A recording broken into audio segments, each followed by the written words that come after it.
हमारा जो MDRHR YouTube channel है, उसके थ्रू हम फंडामेंटल्स ऑफ कोऑपरेटिव बैंकिंग ये सीरीज चला रहे हैं।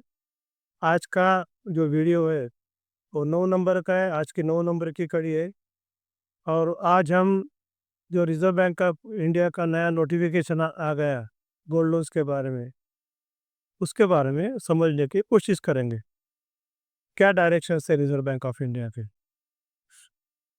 रिजर्व बैंक ने 6 जून 2025 को एक नोटिफिकेशन जारी किया। उसका नंबर है 26/47। और उसमें क्या क्या लिखा है वो हम समझने की कोशिश करेंगे। तो सबसे पहले उन्होंने इंट्रोडक्शन में लिखा है कि restriction against primary gold. Primary gold जो है, बिस्किट या बुलियन जिसको हम कहते हैं, उसके लिए हम लोन नहीं दे सकते। Restriction against primary gold due to, reason भी दिया है, speculative and non productive purpose. ये जो है सोने के दाम बढ़ेगी इसलिए कुछ लोग स्टॉक भी कर सकते हैं, उसको बोलते हैं स्पेक्यूलेटिव। उनको ज़रूरत नहीं उसकी, टेके रखते और दाम बढ़ने के बाद बेच देंगे, तो स्पेक्यूलेटिव एंड नॉन प्रोडक्टिव। उसके जो बोर्ड लेती है बुलियन, इनकम जनरेशन उसके अंदर होता नहीं है, तो इसके लिए रिस्ट्रिक्शन है रिजर्व बैंक ऑफ इंडिया की। दूसरा है माक्रो प्रूडेंशियल पर्पस। इसका मतलब क्या है कि इंडिया में डिमांड बहुत ज़्यादा है गोल्ड की, और हम इंपोर्ट करते हैं। जो सोना हम इंपोर्ट करते हैं, आयात करते हैं, उसका पेमेंट हम डॉलर्स में करते हैं। फिर इंडिया को बैलेंस ऑफ पेमेंट में थोड़ी इशू आ सकते हैं, इसीलिए ये रिस्ट्रिक्शंस डाले हैं। 2 reasons reserve bank of India ने दिए। और तीसरा क्या उन्होंने बताया इंट्रोडक्शन में, ऑब्जेक्टिव क्या है, ये जो नोटिफिकेशन आया इसका ऑब्जेक्टिव क्या है। Objective of this policy to permit, आ रही है, हम आ रही है, रेगुलेटेड एंटिटी है, हमारे ऊपर रिजर्व बैंक ऑफ इंडिया के बंधन है, to provide borrowers an avenue to tide over the tight liquidity condition. इसका क्या है कि हमारे जो बोरोवर्स हैं उनको अगर लिक्विडिटी, टेम्पररी लिक्विडिटी आती है, तो उसके लिए लोन देने के लिए ये सर्कुलर के थ्रू क्या करना चाहिए, ये सब बताया है। By leveraging the gold jewellery ornaments और कॉइन्स, हम क्या रख सकते हैं, इसमें क्लियर कट दिया है। हम हमारी भाषा में बात करना है तो गोल्ड लोन किसके आगे दे सकते हैं हम? गोल्ड ज्वेलरी, ऑर्नामेंट्स और coins that are kept idle, घर में पड़ा रहता है, उनको पैसे की जरूरत हो, बैंक में आके लोन उठा के उनका लिक्विडिटी प्रॉब्लम जो है बिजनेस में, मैन्युफैक्चरिंग में, वो अ, उनके काम आ सकता था। तो ये ऑब्जेक्टिव क्या है, नोटिफिकेशन जो जारी किया उसका ऑब्जेक्टिव क्या है? To put in place harmonise regulatory framework for all regulated entities. Reserve bank, NBFC, commercial bank, urban cooperative bank, सभी के लिए ये इंस्ट्रक्शंस क्या है, सरीखे दिए हैं उन्होंने, सब में तालमेल हो। दूसरा क्या है, to address the concerns observe relating to some of the lending practices being followed by her, कुछ जो रेगुलेटेड एंटिटीज है तो गोल्ड लोन के बारे में थोड़ा गलत व्यवहार कर रहे हैं, वो ये रेगुलर करने के लिए उन्होंने ये सर्कुलर निकाला है कि सब स्टैंडर्डाइज करने का है। Strengthen the conduct related aspects, जो हम लोन देने के बाद जो भी हम बैंक में काम करते हैं गोल्ड लोन के बारे में, तो उसके बारे में क्या उन्होंने बोला है कि जो प्रोसीजर है उसमें कुछ लैकुना रह सकता है, कुछ गलती हो सकती है, बैंक को भी लॉस हो सकता है या बोरोवर को भी लॉस हो सकता है। तो ये जो प्रोसीजर है वो स्ट्रेंथन करने की, मजबूत करने की है। और सबसे important, to be complied with expeditiously, जल्दी से जल्दी करो। ये जो नोटिफिकेशन है उसका इम्प्लीमेंटेशन, अमल बजावनी जल्दी से जल्दी करना एक्सपेक्टेड है, लेकिन आउटर लिमिट क्या दिया है, लेटेस्ट बाय April 1, 2026, यानी 31 मार्च के पहले हमें you have to put in place this policy. ठीक है, 31 मार्च 2026। Loans sanctioned prior to adoption of the directions will continue to be governed by external guidelines। आज जो हम कर रहे हैं, जो गाइडलाइंस RBI की ऑलरेडी इशू किया है, लेटेस्ट 30 सितंबर 2024 में की थी, वो हिसाब से हमें काम करना है। कब तक? जब तक हम ये नोटिफिकेशन जो अभी हम स्टडी कर रहे हैं वो हिसाब से हमारी बैंक पॉलिसी अडॉप्ट नहीं करती, बोर्ड मंजूरी नहीं देती पॉलिसी, तब तक पुराना जो चल रहा है 30 सितंबर 2024 या उसके पहले के सर्कुलर से हिसाब से वो हमें शुरू रखने का, बंद नहीं करने का गोल्ड लोन। अभी डेफिनेशंस दिए हैं उन्होंने क्लैरिटी के लिए। किसको क्या बोलते हैं? बुलेट पेमेंट यानी क्या है? तो बुलेट पेमेंट यानी it means loans with both principal and interest are due for payment at maturity of loan. जब लोन मैच्योर होता है उसी वक्त उसका प्रिंसिपल और इंटरेस्ट अदा करना पड़ता है। That is called as bullet payment. बाकी के केस में हम क्या करते हैं, ईएमआई वगैरह देते हैं, लेकिन बुलेट रीपेमेंट में क्या होता है, प्रिंसिपल और जो अप्रूव्ड इंटरेस्ट है वो दोनों साथ में हमें देना पड़ता है। दूसरा क्या है, what is collateral security? Existing asset of the borrower pledge, हमारे पास जो बोरो ने प्लेज किया है उसको क्या बोलते हैं, लोन लेने के लिए कोलैटरल सिक्योरिटी बोलते हैं। तीसरा है कंजम्पशन लोन। कंजम्पशन लोन यानी क्या है कि वो तुम्हारी जो डेली नीड्स है उसके लिए होता है, उसमें से इनकम जनरेटिंग असेट नहीं होते या हम इनकम भी नहीं ले सकते हैं, तो that is called as consumption loan. Any permissible loan that does not fit in the definition of a income generating loan. For example, हमने दुकान लिया तो क्या होता है कि दुकान चलाने के बाद हमें इनकम हो सकता है, जो भी एक्टिविटी कमर्शियल एक्टिविटी के लिए हम पैसा लगाते हैं उसमें से हमें इनकम मिलता है। लेकिन ये कंजम्पशन लोन है, हमने फ्रिज लिया फॉर एग्जांपल, टीवी लिया, उसमें से कोई इनकम जनरेट हमें नहीं हो सकता है, तो that is called as consumption loan. Income generating loan यानी क्या है, it means loan extended for productive economic activity. जो भी इकोनॉमिक एक्टिविटी है, हमने चक्की लिया पीसने की, आटा पीसने की, तो that is commercial economic activity है, उसमें से क्या होगा, उसमें से हमें इनकम जनरेट हो सकता है। So it means loan extended for productive economic activities और acquisition of income generating assets. एक आधी फैक्ट्री परचेस किया फॉर एग्जांपल, तो फैक्ट्री का प्रोडक्शन होने के बाद हमें इनकम हो जाता है, तो it is an income generating loan. ये इंपॉर्टेंट है हमारे लिए गोल्ड लोन के हिसाब से। What is the definition of jewellery? Jewellery यानी क्या है, आभूषण जिसको हम बोलते हैं हिंदी में। It means item that are design to be worn as a personal adornments, यानी हमारे शरीर के ऊपर जो हम जो आभूषण है जो हम पहनते हैं उसको क्या बोलते हैं, ज्वेलरी। और ऑर्नामेंट यानी क्या, यूज एज एडोर्नमेंट और एनी ऑब्जेक्ट। ज्वेलरी जो जिंदा आदमी है, स्त्री या पुरुष हो, वो पहनते हैं। ऑर्नामेंट एनी ऑब्जेक्ट, यानी निर्जीव वस्तु के ऊपर भी हम डेकोरेशन के लिए कर सकते हैं, तो use as adornment of any object. Decorative items और यूटेंसिल्स, बर्तन वगैरह, एक्सक्लूडिंग ज्वेलरी। ज्वेलरी छोड़ के बाकी के जो यूटेंसिल्स वगैरह रहते हैं, तो जनरली क्या होता है कि घर में जो चांदी है तो उसके प्लेट्स वगैरह हमारे घर पे रहते हैं। एक ख्याल में रखो कि जब हम गोल्ड लोन की बात करते हैं तो रिजर्व बैंक में गोल्ड एज वेल एज चांदी के लिए भी परमिशन दिया है। जब भी हम बात करेंगे ये सर्कुलर में गोल्ड, इसका मतलब चांदी भी उसमें इंक्लूड रहती है जो भी डायरेक्शन से, एक्सेप्ट वेट वगैरह वैल्यूएशन छोड़ के, क्योंकि चांदी का वेट ज़्यादा लगेगा, उसकी प्राइस कम रहती है, गोल्ड का वेट कम रहेगा, प्राइस ज़्यादा रहती है। तो ज्वेलरी होगा, jewellery design to be worn as personal adornment, हमारे शरीर के ऊपर हम पहनते हैं उसको बोलते हैं jewellery. Ornament of any object या यूटेंसिल्स, ठीक है ना, अत्तरदानी वगैरह रहता है तो वो यूटेंसिल्स पे आता है, तो it is a ornament. What is primary gold? ये हमारे लिए सबसे इंपॉर्टेंट है। It means any form other than jewellery, ornaments and coins. इसका मतलब क्या, हम प्राइमरी गोल्ड को नहीं दे सकते कर्जा को। एक्सक्लूडिंग क्या है primary gold, jewellery, ornaments and coins. अगर कॉइन्स है गोल्ड के तो हम दे सकते हैं, ज्वेलरी ऑर्नामेंट्स तो दे सकते हैं। गोल्ड लोन या सिल्वर लोन जिसको हम बोल सकते हैं, तो तीन ही अलाउड है, ज्वेलरी, ऑर्नामेंट्स एंड कॉइन्स। अभी टॉप अप लोन का भी डेफिनेशन दिया है इस सर्कुलर में। Additional loan sanction over and above the outstanding loan, जो भी हमने कर्जा दिया है वही सिक्योरिटी के ऊपर हम जब दूसरा कर्जा देते हैं बाकी के रूल्स रेगुलेशन फॉलो करके, तो उसको क्या बोलते हैं, top up loan. For example, मैंने जो गहने रखे बैंक में, 5 लाख के रुपए गहने, मैंने 1.5 लाख ही लिया था, मुझे ज़रूरत 1.5 लाख की भी, लेकिन मुझे ऐसा लगता है कि मुझे और ज़रूरत है अभी पैसे की, तो मैं बैंक में जाता हूँ, वही ऑर्नामेंट्स के ऊपर मैं दूसरा 1 लाख का अगर कर्जा लेता हूँ, तो that is called as top up loan. ठीक है, बुलेट पेमेंट हम समझने की कोशिश करेंगे। ख्याल में रखिए, अभी तक क्या था, 2 लाख बुलेट की पेमेंट की थी लिमिट, और जो बैंक्स ने प्रायोरिटी सेक्टर के सब टारगेट्स अचीव किए थे उनके लिए 4 लाख की थी। अभी थोड़ा इसमें बदलाव है, चेंज है। तो no credit assessment is required for loans up to 2.5 lakh.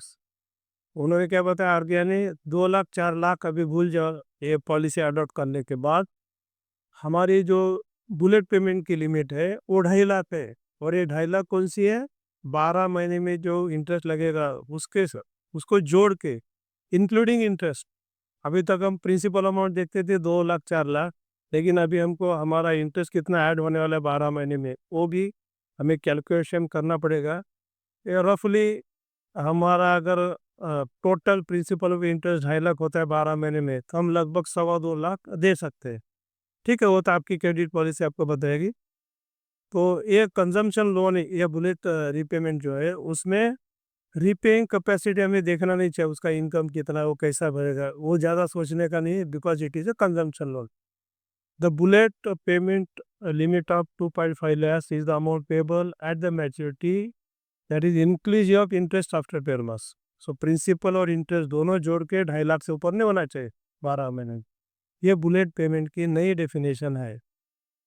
Renewal permitted after recovery of accrued interest, ये बहुत इंपॉर्टेंट है हमारे सबको, अपने बैंक के लिए। गोल्ड लोन का बुलेट पेमेंट में हम रिन्यूअल कर सकते हैं इंटरेस्ट लेकर।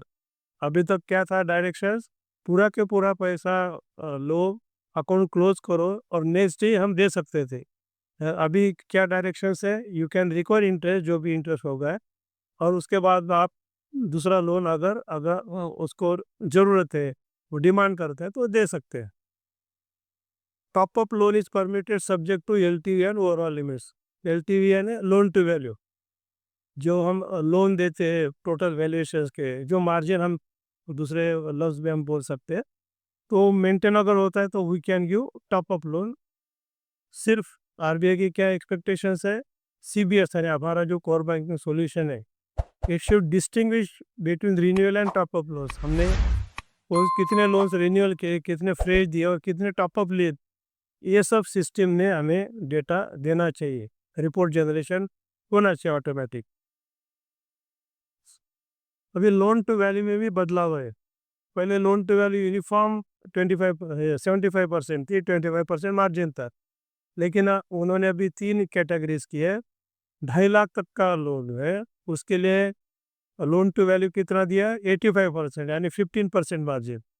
2.5 लाख और 5 लाख के बीच में क्या है, 80% एलटीवी यानी 20% मार्जिन, और 5 लाख के ऊपर जो है वो लोन टू वैल्यू 75% यानी मार्जिन 25%।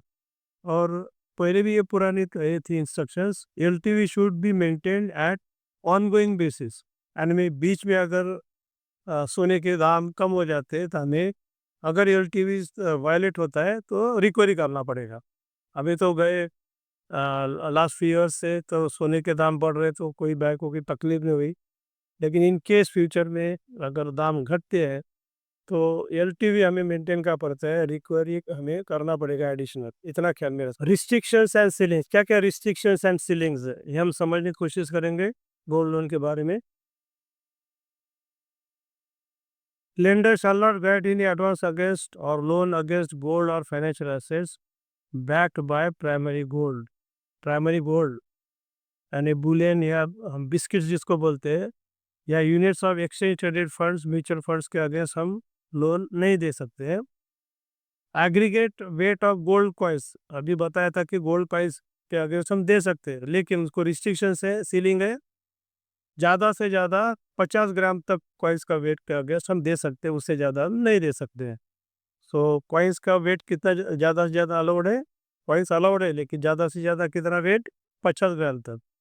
तीसरा, जो हम ऑर्नामेंट्स या ज्वेलरी के अगेंस्ट दे सकते हैं, उसका टोटल वेट कितना नहीं होना चाहिए, ज़्यादा से ज़्यादा 1 किलो।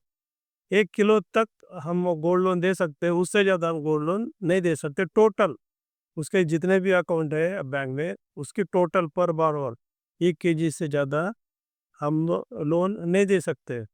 ठीक है। Aggregate of ornaments plus for all loans to borrower should not exceed 1 crore. ठीक है। A lender shall not extend a loan where ownership is doubtful. ये बहुत इंपॉर्टेंट है। अगर उसकी ओनरशिप डाउटफुल है, मैं बैंक में आ गया और बैंक को डाउट है कि इसका ही है कि नहीं है, तो वो डिस्क्रिशन है बैंकर को देना कि नहीं देने का, उसको अगर डाउट है तो। नॉर्मली हम बैंकर करके क्या करते हैं, एक तो उसके बिल्स लेते हैं, लेकिन इन गोल्ड लोन बहुत सारे लोगों के पास बिल्स नहीं रहते, तो हम डिक्लेरेशन लेते हैं कि ये सोना मेरा है, ये घर पे। सो डिक्लेरेशन और suitable documents to be obtained as a proof for ownership. एक तो मेरे से बिल लो या तो मेरा डिक्लेरेशन लो कि मेरा है।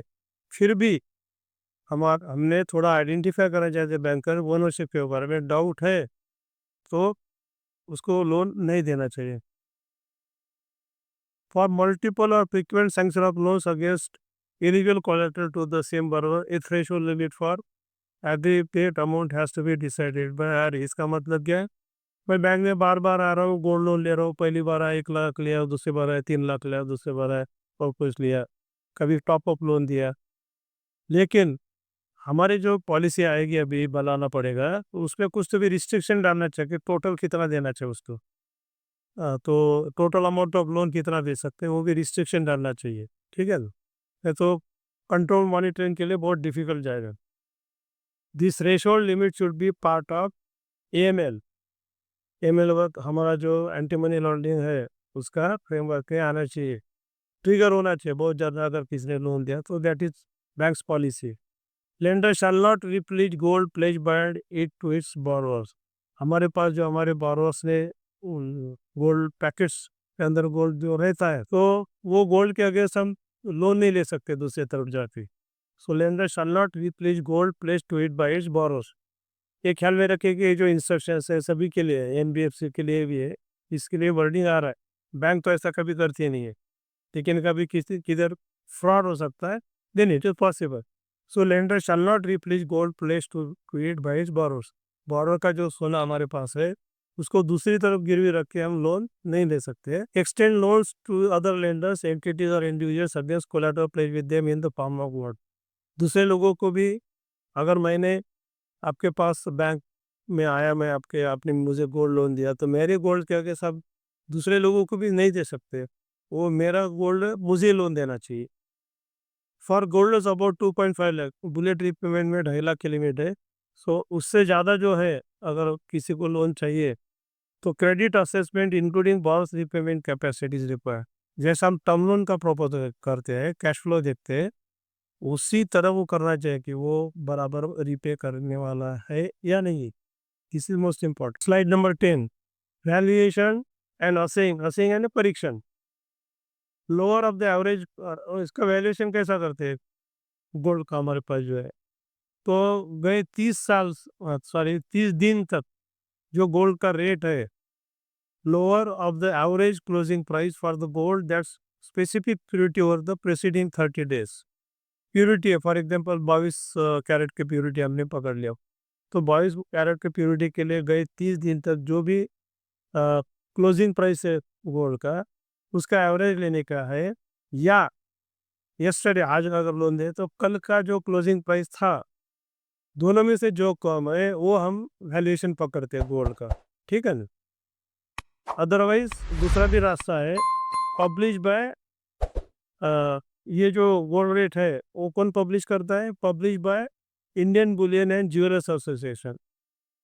ठीक, ये जो गोल्ड के रेट है डेली पब्लिश करते हैं Indian Boolean and jewellers association. और दूसरा कौन सा है? Commodity exchange regulated by SEBI. आजकल कमोडिटी एक्सचेंज है, जो कमोडिटी एक्सचेंज के ऊपर सेबी का कंट्रोल है, तो securities exchange board of India, तो वो जो कोट करते हैं गोल्ड का रेट, वो भी हमें चलता है। प्रोसीजर का है, लास्ट 30 दिन का जो क्लोजिंग प्राइस है उसका एवरेज, या कल का क्लोजिंग जो भी कम है एवरेज या कल का प्राइस, वो हमें पकड़ना चाहिए। उसकी कीमत सोने की उतने, जो भी 22 कैरेट 24 कैरेट हमारी जो पॉलिसी है वो हिसाब से।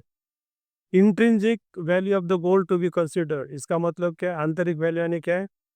हम अगर मेरी रिंग है, तो रिंग में बहुत बार स्टोन रहता है, वो स्टोन नहीं करने का, स्टोन से जेम्स जो भी रहते हैं वो पकड़ने, हम नहीं पकड़ने का है। सिर्फ नेट वेट ऑफ जो जो प्योर गोल्ड है वही हम कंसिडर करते हैं गोल्ड लोन के लिए।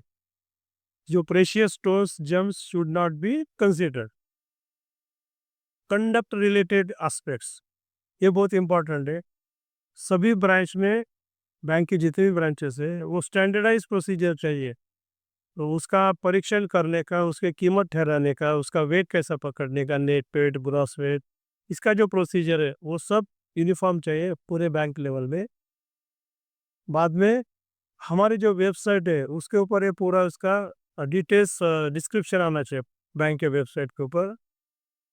और तीसरी बात, to ensure presence of the borrower while assessing, जब हम परीक्षण करते हैं सोने का, उसका वेट लेते हैं, प्योरिटी टेस्ट करते हैं, तो प्रेजेंस ऑफ बोरोवर, जिसका सोना है उसके सामने करना मस्ट है, उसके अफसेल में नहीं करने का है, नहीं तो हम तकलीफ में आ सकते हैं as a banker. Procedure of net weight to be explain, और उसको हमने बताना चाहिए कि इसका वेट कैसा कैलकुलेट किया, क्यों कम होता है उसको, नहीं तो तकलीफ हो सकती है बाद में समझ गया नहीं तो। Standardisation of documents and communication, ये बहुत इंपॉर्टेंट है। मेरा जो तजुर्बा है, बहुत सारे बैंक 5-10 साल के पुराने डॉक्यूमेंट्स पे चलाते हैं और पैच वर्क करते हैं, एक आधा सप्लीमेंट्री एग्रीमेंट बनाते उसके साथ जोड़ देते। It is wrong. और अभी तो बहुत सारी इंस्ट्रक्शन है सर्कुलर में।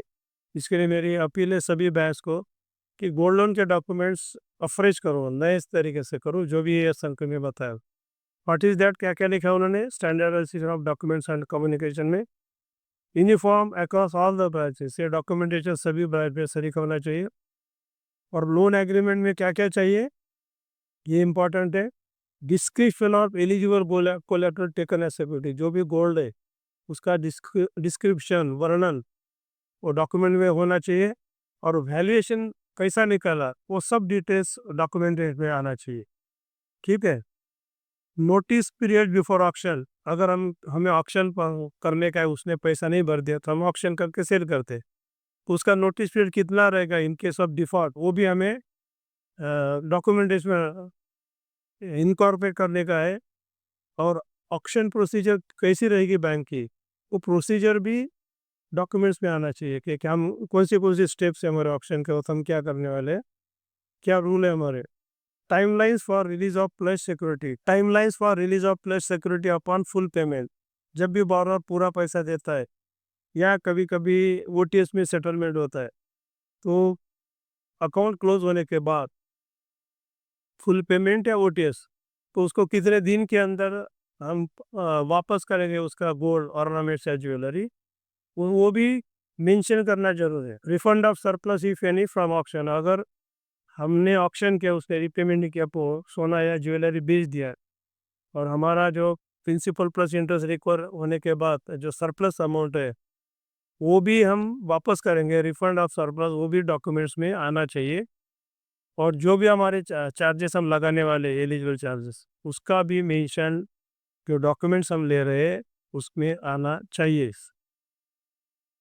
इसलिए मैं बोल रहा हूँ कि डॉक्यूमेंटेशन अफ्रेश करना पड़ेगा, क्योंकि आगे भी दिया है कि ये लैंग्वेज कौन सी होना चाहिए, लोकल होना चाहिए। तो महाराष्ट्र में तो मराठी, एमपी में होता है हिंदी, गुजरात में होगा तो Gujarati. To prepare a certificate और e certificate in duplicate on इस letter regarding assay of the collateral, और एक सर्टिफिकेट बनाना पड़ता है जब हम परीक्षण करते हैं, तो बैंक के लेटर के ऊपर वो सर्टिफिकेट होना चाहिए, और उसकी एक कॉपी हमने बारो को देना चाहिए और एक कॉपी हमारे रेकॉर्ड्स में रखना चाहिए।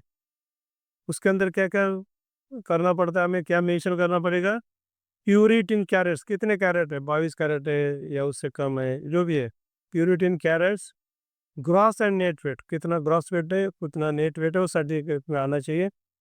Mention deductions made for stones, और जो भी हमने डिडक्शन किया वो भी उसके अंदर आना चाहिए। स्टोन्स, जेम्स, लाख, अलॉय, उसके अंदर मिक्सचर अगर होगा तो जो भी डिडक्शन किए उसका पूरा डिस्क्रिप्शन वो सर्टिफिकेट में आना चाहिए। यानी फॉर एग्जांपल मेरी अंगूठी 7 ग्राम की है, उसके अंदर से आपने 3 ग्राम करके नेट वेट 4 ग्राम निकाला, वो 3 ग्राम का पूरा डिस्क्रिप्शन वो सर्टिफिकेट में आना चाहिए। मेंशन डैमेज, ब्रेकेज और डिफेक्ट्स नोटिस इफ एनी, अगर आपको ऑर्नामेंट या ज्वेलरी में कुछ डिफेक्ट लगा, नोटिस किया, वो भी सर्टिफिकेट में आपने मेंशन करना चाहिए उसी वक्त लोन देने के पहले।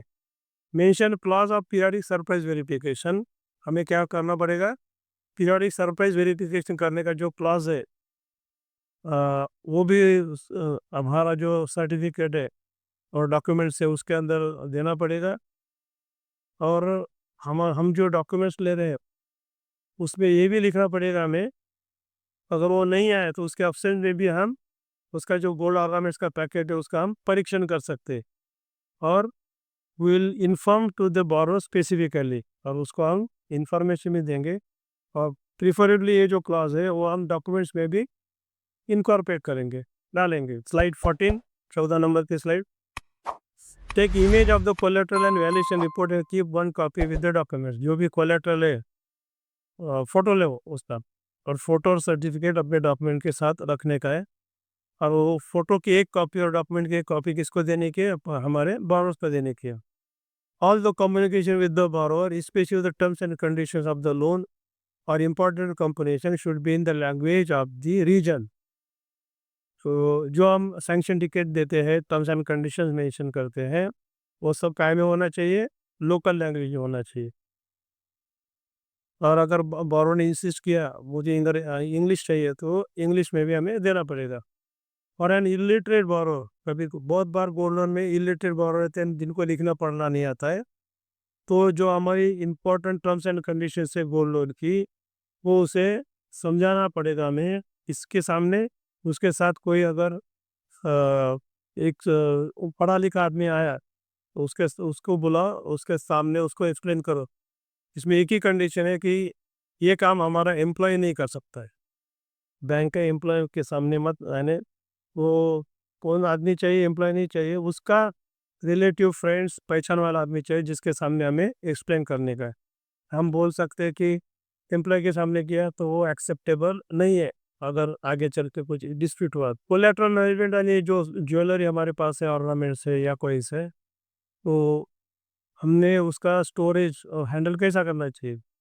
It should be handle only in the branches by employees. Branches में होना चाहिए काम, और हमारे बैंक के एम्प्लॉयज़ नहीं करना चाहिए। मुझे मालूम है कुछ बैंक वाले क्या करते हैं कि बोरोर को वेल्डर के दुकान पे भेज देते हैं। वो प्रैक्टिस गलत है। तो आरबीआई का क्या डायरेक्शन है? वैल्यूएशन प्राइस प्रीमियर्स में होना चाहिए और हमारे एम्प्लॉयज़ में होना चाहिए। दूसरा, it should be stored only in the branches which are man by employees having safe deposit vaults. हमारे जो ब्रांचेस है जहाँ पर हमारे एम्प्लॉयज़ काम करते हैं, और जो ब्रांच पे सेफ डिपॉजिट हॉल्ट है अ, रखने के लिए, ऑर्नामेंट्स रखने के लिए, वही ब्रांच में हम गोल्ड लोन का धंधा कर सकते हैं। तीसरा, gold loan should not be extended by branches that do not have appropriate secure facility for storage of place cloth. जिनके पास नहीं है, व्यवस्था नहीं है, सिक्योर नहीं है, सुरक्षित नहीं है गोल्ड ऑर्नामेंट्स रखने के लिए, तो ब्रांच में वो लोग रखना नहीं चाहिए, देना भी नहीं चाहिए। Bank should review the adequacy of systems for storage of eligible collateral, conducting training of staff। क्या इसका मतलब क्या है? कि जो स्टोरेज फैसिलिटी है वो सफिशिएंट होना चाहिए गोल्ड पैकेट से रखने के लिए, और उसके लिए बैंक के जो स्टाफ है उनको ट्रेनिंग भी देना चाहिए। Carry out internal audit to ensure all procedures are strictly audit हो। हमारा जो इंटरनल ऑडिट रहता है, तो उन्होंने ये देखना चाहिए कि ब्रांच जो भी हेड ऑफिस का इंस्ट्रक्शन या पॉलिसी जो है हमारी, वो पूरी फॉलो कर रही है कि नहीं कर रही है। अगर नहीं फॉलो करती है तो ऑडिट ऑब्जेक्शन आना चाहिए। उसके बाद में periodic surprise verification of gold packet should be done. जैसा हम हमारे कैश का करते हैं सरप्राइज वेरिफिकेशन, वैसा ही गोल्ड पैकेट्स का भी करना चाहिए। और periodic random assay of collateral to be done. दो चीज़ है, एक तो surprise verification of gold packets ये हो गया लाइक कैश, और दूसरा random assay of collateral. Random यानी अब हमारे पास 100 पैकेट्स है, उसमें से कोई भी हम 5-10 चुन लेते हैं और उसका परीक्षण करते हैं। ऐसे करते हैं, परीक्षण करते हैं। अब प्रीफरली किसके सामने? हमारे बोरो के सामने करते हैं। सील तोड़ ब्रेक करते हैं और बाद में सील में रख देते हैं चेक करके। हमने अभी बताया कि हम सब डॉक्यूमेंटेशन जो ले रहे बैंक का, उसके अंदर ये सब क्लॉज हो इनकॉर्पोरेट करें। अगर कोई बोरो नहीं आता है, कोऑपरेट नहीं करता है, तो हमें अधिकार है कि उसके ऑप्शन में भी हम ओपन कर सकते हैं। लेकिन प्रैक्टिकली वी शुड हैव 10 लोगों को बुलाया, कोई 4-5 लोग आते हैं, उनका हम रैंडम वेरिफिकेशन कर सकते हैं। Release of collateral after repayment, अगर किसी का लोन बंद किया हो गया गोल्ड लोन का, तो वो ऑर्नामेंट से ज्वेलरी कब देना चाहिए? प्रिफरेबली उसी दिन देना चाहिए, लेकिन ज़्यादा से ज़्यादा कितना लेट कर सकते हैं हम? ज़्यादा से ज़्यादा 7 वर्किंग डेज, उससे ज़्यादा अगर किया तो 5,000 रुपये पर डे फाइन हो सकता है। At the time of release और return the pledge eligible collateral held as security to the bonds, the collateral shall be verified for correctness as per details in the certificate issued.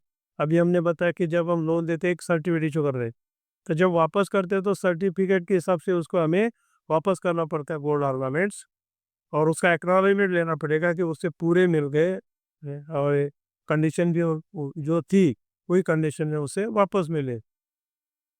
Take acknowledgement from the borrower that he has received all the pledge documents without any damage, उसको कोई damage नहीं हुआ, ये भी लिख के लेना चाहिए। आगे चल के वो अगर क्लेम किया तो मुझे ऑर्नामेंट्स में लेकर डैमेज हुए, वो अवॉइड करने के लिए उसी वक्त वो सर्टिफिकेट पे लिख के लो कि पूरे ऑर्नामेंट्स मिले, और वो जो कंडीशन में थे वही कंडीशन में मुझे वापस मिले। ऑक्शन प्रोसीजर, अगर किसी ने पैसा नहीं दिया तो हमें गोल्ड ऑर्नामेंट्स ऑक्शन करना पड़ता है। तो क्या है, कैसे होना चाहिए auction procedure? Transparent. Auction procedure कैसे होना चाहिए? ट्रांसपेरेंट होना चाहिए, पारदर्शी जिसको बोलते हैं हम। Adequate notice to the borrower को नोटिस देना चाहिए पहले। अगर बोरोवर एक्सपायर हो गया तो उसके लीगल उसको देना चाहिए कि हम ऑक्शन प्रोसेस स्टार्ट कर रहे हैं, एक सिंपल नोटिस। तो जनरली नोटिस हम 30 दिन के देते हैं कि भाई आओ बंद करो, नहीं तो हम बेचेंगे। A copy of notice and acknowledgement to be kept on record, उसको जो नोटिस दिया है उसका एक्नॉलेजमेंट हमारे पास सभी का रिकॉर्ड भी रखना चाहिए, रजिस्टर्ड ईडी के साथ दे दिया तो। Try to locate the borrower और लीगल हेल्प, बैंक ने कोशिश करना चाहिए कि जो बोरोवर है तो वो अगर मिलता रहे तो ढूंढने की कोशिश करना चाहिए, एफर्ट्स लेना चाहिए। आइदर बोरोवर अगर एक्सपायर हो गया तो उसके लीगल ईयर्स के लिए, और पब्लिक नोटिस देना चाहिए बाद में 1 महीने की। पहले हमने शादी नोटिस दिया, बाद में पब्लिक नोटिस दिया, ना यानी न्यूज़पेपर में हम पब्लिश कर सकते हैं पब्लिक नोटिस यानी। और न्यूज़पेपर कैसे चाहिए? दो चाहिए, एक लोकल रीजनल लैंग्वेज और एक नेशनल डेली चाहिए। न्यूज़पेपर में हमें पब्लिश करना पड़ता है उसको। Announcement of the auction to be public issue advertisement in at least 2 newspapers, 2 newspapers में हमें एडवर्टाइजमेंट देना पड़ता है, जाहिरात देना पड़ता है, एक रीजनल लैंग्वेज और दूसरा नेशनल डेली। उसके बाद में auction to be done only through employee having necessary experience, auction कौन कर सकता है? बैंक का एम्प्लॉय कर सकता है, जिसको अनुभव है, जिसको ट्रेनिंग मिला है, या बैंक ने किसी को अपॉइंट किया ऑक्शनियर करके, बैंक के पॉलिसी में है, तो उसके थ्रू भी बैंक ऑक्शन कर सकती है। Surprise visit by controlling office to be done, जब ऑक्शन प्रोसेस होता है जिस दिन हम ऑक्शन करते हैं, तो एक्सपेक्टेड है कि हेड ऑफिस का कोई तो भी सीनियर आदमी ने सरप्राइज विजिट करना चाहिए। और जब हम ऑक्शन करते हैं उसकी रिजर्व प्राइस कितनी होना चाहिए? कम से कम 90%, जो भी वैल्यूशन है उसके 90% होना चाहिए। और वेरिएशन कब का? करंट वैल्यू, जिस वक्त लोन दिया उस वक्त की वैल्यू नहीं है। आज अगर हम ऑक्शन कर रहे हैं तो कल की जो भी वैल्यू होगी तो उसका 90%, it can be lower to 85% if auction flash क्वाइस। 2 बार कोशिश करने के बाद भी 90% में कोई लेने वाला नहीं आया 100 रुपये का सोना, तो 85% तक हम नीचे जा सकते।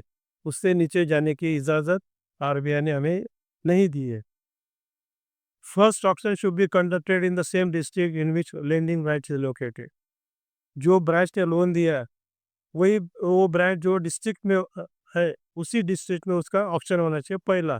लेकिन ऑक्शन फेल होता है, यानी कोई सामने आता नहीं लेने के लिए ऑर्नामेंट्स, तो इन case of failure of auction it can be done in the adjoining district, आजू बाजू के जो भी डिस्ट्रिक्ट है वहाँ पर, या ऑनलाइन भी कर सकते हैं हम ऑक्शन।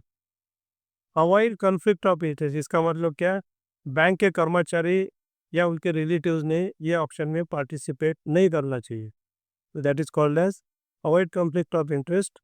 लेंडर और related party should not participate in the auction. Auction होने के बाद क्या है? After auction mandatorily provide full details of the value fetch and dues adjust. जो हमारा बोरोवर है, हमें बंधन कारक है कि क्या प्राइस आ गई, हमें कितना पैसा मिला बैंक को, कि पूरा उसका उसका हक है उसको मालूमात करने का। We must inform the borrower और his legal heirs in case of the death of borrower. Surplus should be refunded to the borrower. हमारा जो भी प्रिंसिपल अमाउंट है और इंटरेस्ट रिकवर या चार्जेस उन्हें रिकवर होने के बाद अगर पैसा बचता है तो किसको देना चाहिए? जो हमारा बोरोवर है उसके अकाउंट में हमें क्रेडिट देना चाहिए। और कब देना चाहिए? 7 दिन के अंदर, ज़्यादा से ज़्यादा, उससे ज़्यादा लेट नहीं करना चाहिए। हम कॉम्पेंसेशन, अगर हमने कुछ गलती किया तो हमें कॉम्पेंसेशन देना पड़ेगा। हमारी गलती का जो भी है पेनल्टी हमें भुगतना पड़ती है। वो क्या क्या है? In case of damage during ten और ऑफ लोन, यानी जब लोन चल रहा है हमारे पास गोल्ड ऑर्नामेंट्स है तो कॉम्पेंसेशन उस वक्त कुछ अगर हो गया ऑर्नामेंट्स को तो हमें देना पड़ता है। उसको अगर डिलीवरी दे दिया हमने तो बाद में कोई सवाल नहीं आता। लेकिन हमारे पास जब तक के ऑर्नामेंट्स है तब तक अगर ऑर्नामेंट्स को कुछ हुआ, डैमेज हुआ, लॉस हो गया, तो हमारी जिम्मेदारी है उसको हमें जो भी लॉस होता है वो भर के देना पड़ता है। इन केस ऑफ लॉस और डिटीरियोरेशन इन प्योरिटी और quantity, lender has to compensate. अगर टूट गया कोई वगैरह कुछ तो उसका नुकसान हो गया तो हमें उसे नुकसान भरपाई देनी पड़ती है। In case of delay beyond 7 working days of release of property, compensation 5,000 per day हमें देना पड़ता है। उसका लोन अकाउंट बंद होने के बाद अगर हमने ऑर्नामेंट्स वापस देके उसे, तो हमें 5,000 रुपये पर डे उसे कॉम्पेंसेशन देना पड़ता है। If delay is not attributable to the lender, delay हाँ हमारे वजह से नहीं हुआ, हम उसको नोटिस दे रहे, फ़ोन कर रहे, लेटर दे रहे, वो आ ही नहीं रहा, तो हमें फाइन नहीं लगेगा, बैंक को कॉम्पेंसेशन देने का काम नहीं पड़ेगा। लेकिन उसका रिकॉर्ड हमने मेंटेन करना चाहिए कि is not force coming to collect his ornaments. वो आ नहीं रहा सामने से, तो हमें उसका रिकॉर्ड रखना पड़ेगा। है तो ही कैन क्लेम, वो हमारे से 5,000 रुपये पर डे क्लेम कर सकता है। इसके लिए जो भी हम नोटिस दे रहे, एसएमएस भेज रहे, या व्हाट्सएप पे मैसेज डाल रहे, या रजिस्ट्रेटेड नोटिस दे रहे, उसका प्रूफ एक्नॉलेजमेंट हमारे पास होना चाहिए। Bank should send periodic reminders to the borrower legal heirs. और हमने बीच बीच में ये सब उसे रिमाइंड करना चाहिए कि भाई आओ और कलेक्ट करोगा। अनक्लेम गोल्ड, बहुत बार ऐसा होता है कि कोई सामने आता नहीं गोल्ड पैकेट छुड़ाने के लिए, लोन बंद हो जाता है, लेकिन छुड़ाने के लिए कोई नहीं आया, तो क्या करने का? Beyond 2 years it should be treated as unclaimed. अगर वो पीरियड 2 साल, अकाउंट बंद होने के बाद 2 साल तक कोई कलेक्ट करने के लिए नहीं आ रहा रमेश, तो उसको क्या कहेंगे हम? अनक्लेम्ड गोल्ड कहेंगे, कोई क्लेम करने के लिए नहीं आता है। तो बैंक ने क्या करना चाहिए? पीरियडिकल ड्राइव लेना चाहिए, कोशिश करना चाहिए कि ऐसे लोगों को ढूंढने की कोशिश करना चाहिए। और इसका जो रिपोर्ट है वो बीओडी को, संचालक जो बोर्ड है हमारा, बोर्ड ऑफ डायरेक्टर से बीओडी, उनको इन्फॉर्मेशन देना चाहिए। निदेशक मंडल जिसको हम कहते हैं, और निदेशक मंडल ने, बोर्ड ऑफ डायरेक्टर्स ने इसका 6 महीने एक बार रिव्यू लेना चाहिए। किसका? जो अनक्लेम गोल्ड है, यानी जो ऑर्नामेंट्स पैकेट्स लोन बंद होने के बाद 2 साल तक कोई कलेक्ट करने के लिए नहीं आया, उनका रिव्यू लेना चाहिए ऐसे केसेस का, बोर्ड ने। इसके बाद में जनरल इंस्ट्रक्शन दिया है। क्या क्या जनरल इंस्ट्रक्शन दिया है? Bank should refrain from misleading advertisement to promote gold loss. हमारा गोल्ड लोन में इंक्रीज होना चाहिए, ग्रोथ होने के लिए मिसलीडिंग, यानी लोगों को गलत इंफॉर्मेशन मत दो, जो फैक्ट्स है वही बताओ। KYC guideline should be followed scrupulously. Borrower के लिए जो केवाईसी गाइडलाइंस है वो हमें फॉलो करना चाहिए गोल्ड लोन में भी। उसके बाद में लोन जो डिसबर्स करते हैं वो कहाँ देना चाहिए? कैश में नहीं, उसके अकाउंट में जमा करना चाहिए। Loan disbursement should be made to the borrowers account. और शेयर लिंक के जो नाम्स है, जो नाम्स हमारे रेगुलर शेयर होल्डर्स है, 2.5%, 5%, जो भी हमारा रूल है, या नॉमिनल मेंबर्स का जो रूल है, जो हमारी पॉलिसी है, तो शेयर लिंकेज पॉलिसी के हिसाब से हमने शेयर्स लेना चाहिए।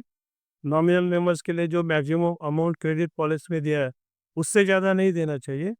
और शेयर लिंकेज जो भी होगा कभी 2.5% हो सकता है, कभी 100 रुपये भी हो सकता है। जो हमारी क्रेडिट पॉलिसी है, वो हिसाब से हमने शेयर लिंकेज लेना चाहिए। और डिस्क्लोज़र क्या करना चाहिए? हमारी जब बैलेंस शीट पब्लिश होती है, तो बैंक ने डिस्क्लोज़र करना पड़ता है बैलेंस शीट पे। तो गोल्ड लोन के बारे में ये सर्कुलर क्या कम बोलता है, क्या डिस्क्लोज़ करना चाहिए? Amount and percentage of gold loss. हमारा जो गोल्ड लोन है, उसका कितना अमाउंट है, कितना परसेंटेज है, बैलेंस शीट में डिक्लेयर करना चाहिए। और दोनों टाइप के यानी बुलेट पेमेंट जिसमें है, बुलेट रीपेमेंट जिसके अंदर है, वो टाइप के लॉस, और अदर देन बुलेट रीपेमेंट के लॉस, ये दोनों का हम जब बैलेंस शीट पब्लिश करते हैं बैंक की 31 मार्च 2026 की जब हम पब्लिश करेंगे, उस वक्त ये डिटेल्स उसमें हमें आना चाहिए और पब्लिश करना चाहिए। हमारी जो क्रेडिट पॉलिसी है, उसमें क्या क्या होना चाहिए? अभी हमें हर एक बैंक को क्रेडिट पॉलिसी बनाना पड़ेगी। एक तो ये जो गोल्ड लोन के उसके अंदर इनकॉर्पोरेट होगी, या स्पेशल गोल्ड लोन के लिए पॉलिसी बनाना पड़ेगा। जो भी है, वो क्रेडिट पॉलिसी में क्या क्या आना चाहिए? सिंगल बोरो लिमिट और ग्रुप बोरो लिमिट, एक को या ग्रुप को, कनेक्टेड पर्सन्स को ज़्यादा से ज़्यादा कितना दे सकते हैं। अब हर एक बैंक की जो रिस्क पॉलिसी है, वो हिसाब से वो करेंगे। उसके बाद में मैक्सिमम लोन टू वैल्यू यानी मार्जिन कितना रखना चाहिए, वो सब क्रेडिट पॉलिसी आना चाहिए। वो तो स्पेसिफाई किया रिजर्व बैंक ने, 85, 80 और 75 ये लोन टू वैल्यू है। तो 2.5 लाख तक, 2.5 से 5 और 5 से ज़्यादा, वो तो हमें डिस्क्रिप्शन नहीं है क्रेडिट पॉलिसी में, लेकिन वो मेंशन करना पड़ेगा। Action for breach of LTV, अगर एलटीवी ब्रीच होता है, सोने के बाद दाम अगर कम होते हैं, तो क्या एक्शन लेना चाहिए, वो भी पॉलिसी में आना चाहिए। What is expected of branch. उसके बाद में वैल्यूएशन का जो भी स्टैंडर्ड्स है, जो नॉर्म्स है, वो सब, उसकी प्योरिटी है, ये सब क्रेडिट पॉलिसी में आना चाहिए। और जो डॉक्यूमेंटेशन है, वो कैसा लेना चाहिए, वो भी क्रेडिट पॉलिसी में आना चाहिए। और प्रायोरिटी सेक्टर लेंडिंग अगर है गोल्ड लोन में भी, तो उसका डेफिनेशन बराबर वो क्रेडिट पॉलिसी में ही आना चाहिए। तो ये सब अभी जो नोटिफिकेशन है, वो मैंने एक्सप्लेन किया है। एक डिस्क्लेमर क्लॉज है। ये वीडियो में जो भी मैंने बताया, वो मेरा इंटरप्रिटेशन है। बहुत बार हमें एक्सपीरियंस है कि रिजर्व बैंक ऑफ इंडिया के जो इंस्पेक्शन की टीम आती है, बहुत बार वो अलग अलग इंटरप्रिटेशन कर दी है। So this is my interpretation and I hope it is correct. आपको अगर ये वीडियो अच्छा लगा, तो मैं आपको अपील करता हूँ, रिक्वेस्ट करता हूँ कि आप हमारा MDR HR जो चैनल है, वो सब्सक्राइब करें, लाइक का बटन